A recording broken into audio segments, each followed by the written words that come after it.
Hi guys. So today we're going to start in another episode of ours of the English grammar. Today we're going to learn about past perfect continuous tense. All right. So uh, before we start and we get to it, I just want you to understand that there is no need to get into the depth of understanding each tense in detail and all. The things we need to know is we need to just understand the structure, how do we use it, and in what situations do we need to use it.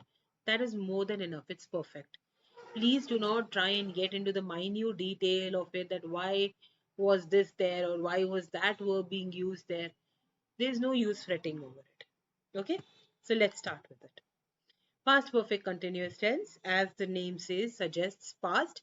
That means the situation has to be in past, right? Here if we look at it, it says that it expresses the past in the past. Let's go ahead with it. Before we move further, let's first understand the structure and then we'll move to the usage of past perfect continuous tense. Fine. In the end of the session, you will get a small quiz, or you can say like a practice worksheet will be given to you guys.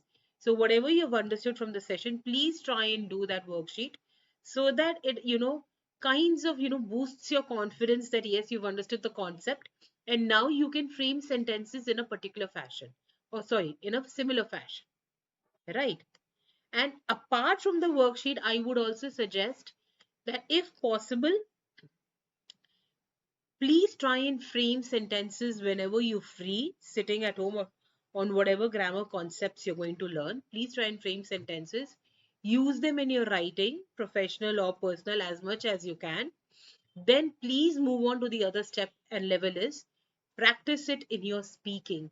Until and unless you will not implement the concepts you're learning, you will not get the confidence that yes, you can use it and now you have understood it completely. Please do that, guys. It's going to really help you out. Okay. So now let's get down to the structure part. So as it's over, the structure of a past perfect continuous is we need a subject, which anytime you frame a sentence in English language, subject is the main thing that you will always need. The subject will always either have a pronoun or a name of a person or a name of a place or a name of a thing, right? So that will always form your subject. The thing or the person you are going to talk about is your subject. After that, you need an auxiliary verb, have, which will be conjugated in simple past tense. Have, the past tense of have is had.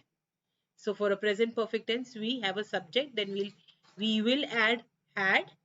After that comes another auxiliary verb of the main verb be, and this will be in the past participle format. That is, in other words, which we call it as the V3 form. So when you're looking for a past participle format of the main verb be, it is going to be been. So for example, let's say I had been. Now I need a main verb, the main verb which will tell me about the action. What am I going to do? What is my main purpose? This will be in a present participle format. Present participle format is the ing format. Participles, see, if we get just to get a very general crux idea of it, participles are in present and past format only. All right. So if you look at the past participle, it will always mostly the regular verbs will end with ed. Irregular verbs, they obviously they have different endings. Sometimes it's just the same way, like you'll have a simple present tense or a simple past tense. In the present participle format, the verbs will end in ing form. They can also be used, the past and the present participle can be used as verbs because they are, but they can also be used as adjectives. Please get this clear. So sometimes if you see a laughing face, a smiling face, because it is ing, don't think it's a verb. Over here, the smiling word or the laughing word is actually describing the face. And because it is in ing format, it's a present participle which is playing the role of an adjective. All right. This is just the basic thing you need to get. You need to understand. So here the main verb is going to be in present participle, which is ing format. Fine. Because, and why is it ing? Because the tense, the name is there in the tense. Present, sorry, past, perfect, continuous. Since we are talking about an action that is going to happen for a certain time period, probably 10 minutes, 15 minutes, half an hour, 1 hour, whatever. But it is a continuous action. Hence, the main verb is going to be in ing format. That is the present participle. All right. Here, if you look at it, I've clearly, noted it down here. The first auxiliary verb is going to be in simple past tense, and it will always be an have. So if you think, it is always going to be a have. If you're thinking that, apart from have, we can use another auxiliary verb, no. Subject plus have will always be there. And also the second auxiliary verb is fixed. Both of these auxiliary verbs are fixed. You cannot change them. I had been, you had been, he had been.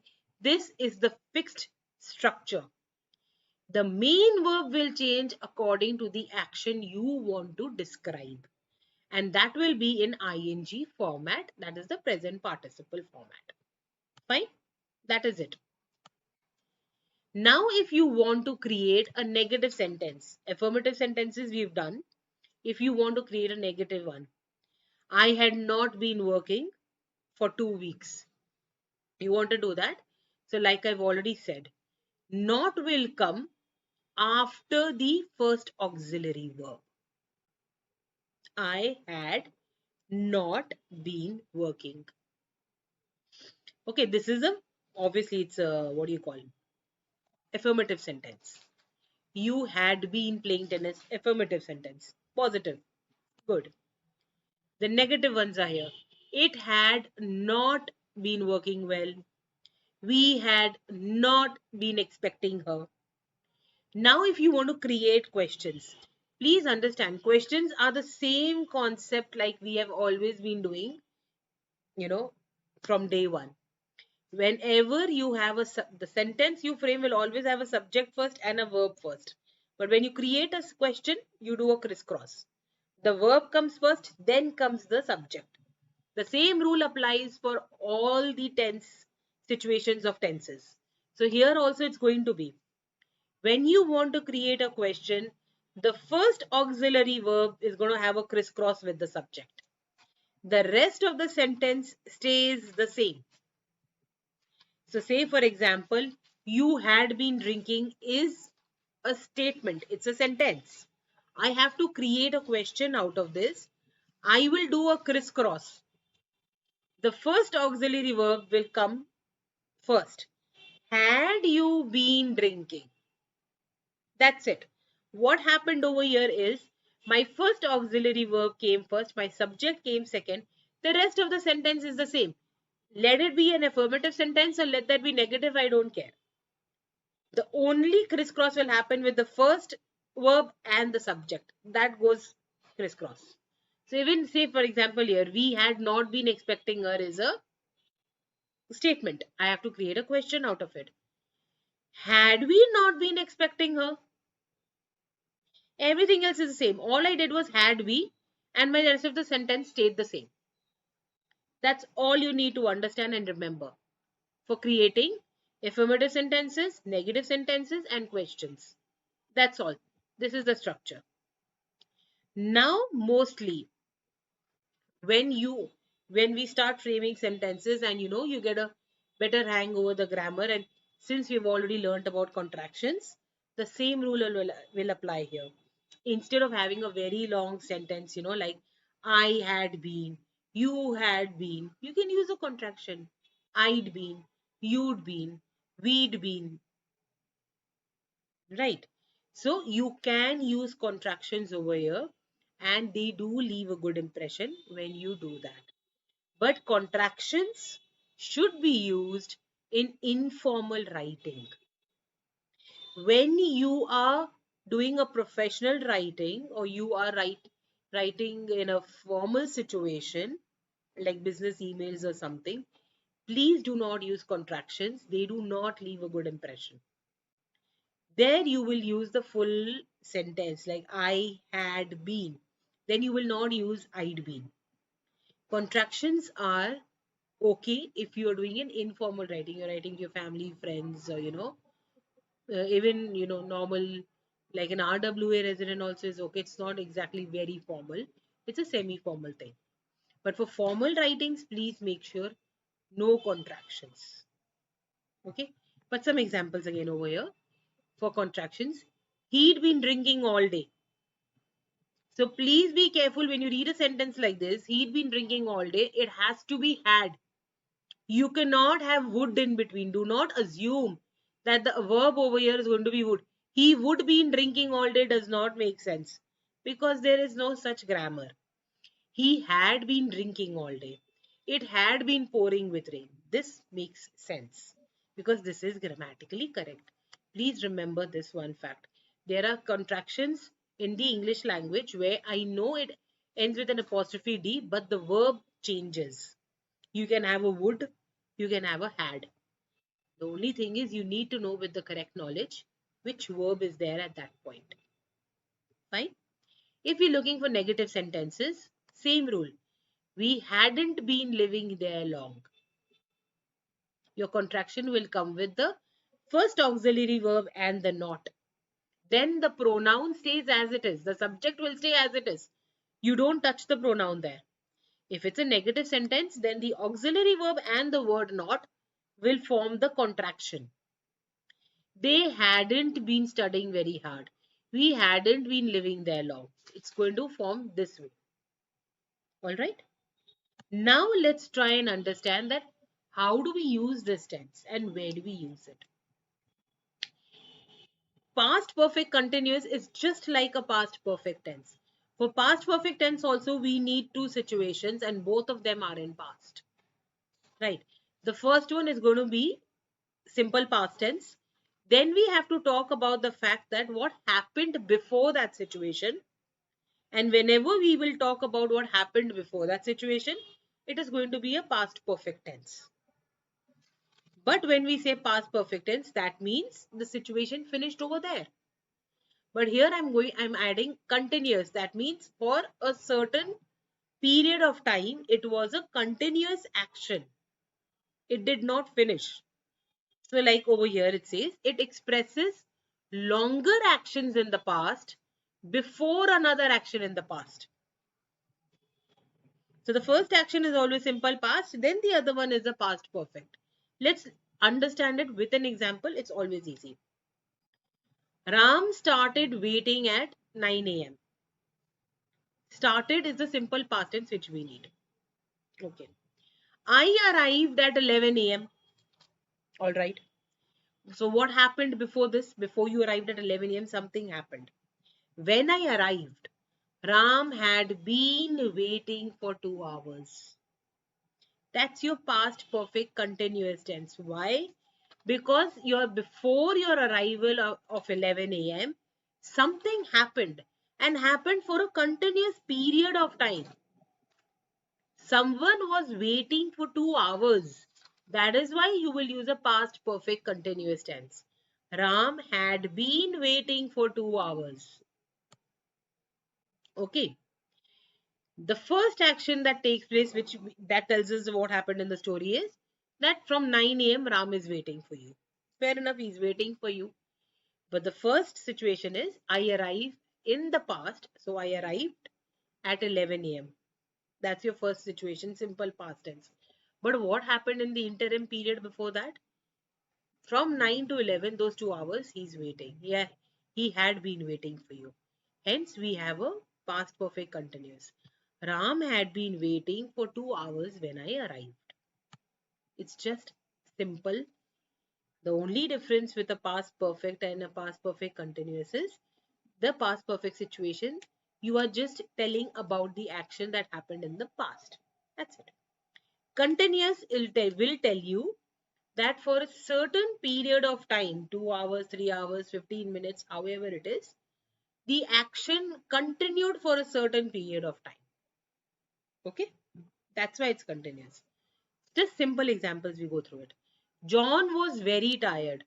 Now was over here is simple past tense. Fine, fair enough. Now we need to understand the reason why he was tired. That means something happened before John becoming tired. Something happened before that. He had been running. Now why is it continuous? Because he did an action for a period of time. The action was there. So probably he'd been running for 40 minutes or 1 hour, whatever, 30 minutes. But the action was there for a certain period of time, right? Hence, it is going to be in the continuous situation, past perfect continuous. But always remember, your first statement, your first situation will always be simple past tense. Please do not get confused. Whether you pick up past perfect to understand or past perfect continuous, the first situation is always simple past.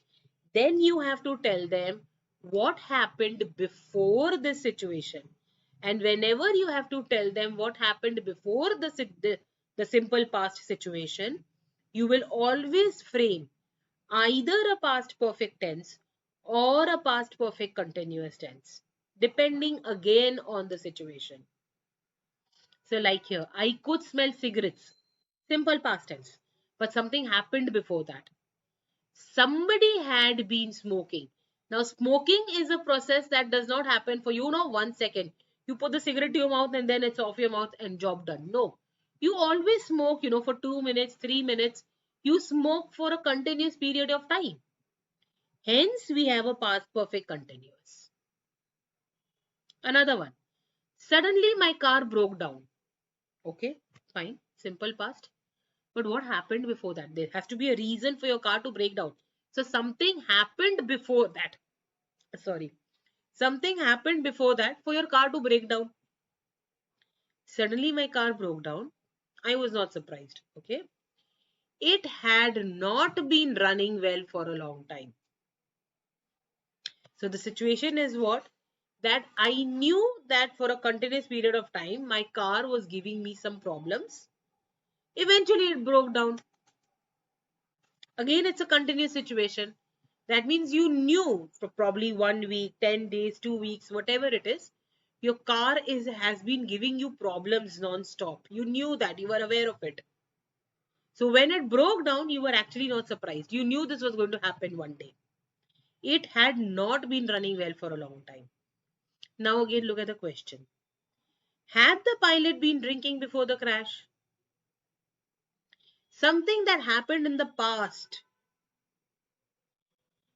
Okay, so now you need to know it's not the current past, it's really in the past. Had the pilot been drinking before the crash? Question simple. Fine. So here, other thing you need to understand. Past perfect continuous tense is just like the present perfect continuous tense. The only difference is with past perfect, we are talking about something that happened really in the past before. The present perfect continuous tense still involves the present tense factor. That's it. My present perfect continuous will have the structure as I have been working on this project for 2 weeks, which means that somewhere in the past, 2 weeks ago, I took a project or my boss gave me a project. From that time till now, I have been working on the project. So obviously the action started in the past, but even now in the present tense, this scenario, I'm still working on it. It's a continuous action. I haven't finished it. I'm still working on the project. So my sentence is I have been working on the project for 2 weeks. But if I have a past perfect continuous, the action started in the past, it went on continuously for a certain period of time in the past, and then only it finished in the past. So I had been working on the project for 2 weeks. That's it. This is the only difference between a past perfect and a present perfect continuous. Right, guys? Let's get an example, to understand the present perfect also. So for example, just imagine, you meet Ram at 11 a.m. and Ram tells you, I'm angry. I have been waiting for 2 hours. That means you're meeting him at 11 a.m. He came where whatever the meet point was. Let's say, for example, let's hypothetically say it's CCD. So, since at 9 o'clock he came to CCD. So from 9 till 11, he's been waiting for you. Action started 9 o'clock in the morning. Right now, 11 o'clock, you walk into CCD. He's sitting there. So simple. I am angry, which is a simple present tense. I have been waiting for 2 hours. That means 2 hours ago, the wait started. And even now, he's been waiting for you. So the action is on. It's a continuous process. The action is on. I have been waiting for 2 hours. This is present perfect. Continuous. If it was a past perfect situation, what would have happened? I was angry, or you could say Ram was angry. He had been waiting for me for 2 hours. Or he had been waiting for 2 hours. Here it is. Just simple. The first situation, if it's a present perfect continuous, will be simple present tense. Before that something happened, it will be a present perfect continuous tense. If you're talking about the past, the first situation is a simple past tense. And then if you're talking about something that happened in the past before that, it's a past perfect continuous tense because something happened continuously in the past. Again, like I said, it could be 5 minutes. The job went on for 5 minutes non-stop, 10 minutes, 10 minutes non-stop, 1 hour, 2 hours, 2 weeks, 3 weeks. But the action went on continuously. So hence past perfect continuous. And below you have a quiz over here, which you can practice and try it out. This is past perfect continuous, guys. I hope you've understood the concept. It's clear. It's not very difficult. It's very easy. You just need to get the structure in mind. Practice it for a few times. Frame sentences, like I said. Start implementing it. Apart from the quiz worksheet given to you, please do that. Start framing sentences. Apart from that, I would suggest please start, using it in your office work. When you are speaking, consciously make an effort to frame sentences using these tenses. Until unless you will not use them, you will not speak, you will not get the confidence of it. Right? Thank you so much, guys. Happy learning.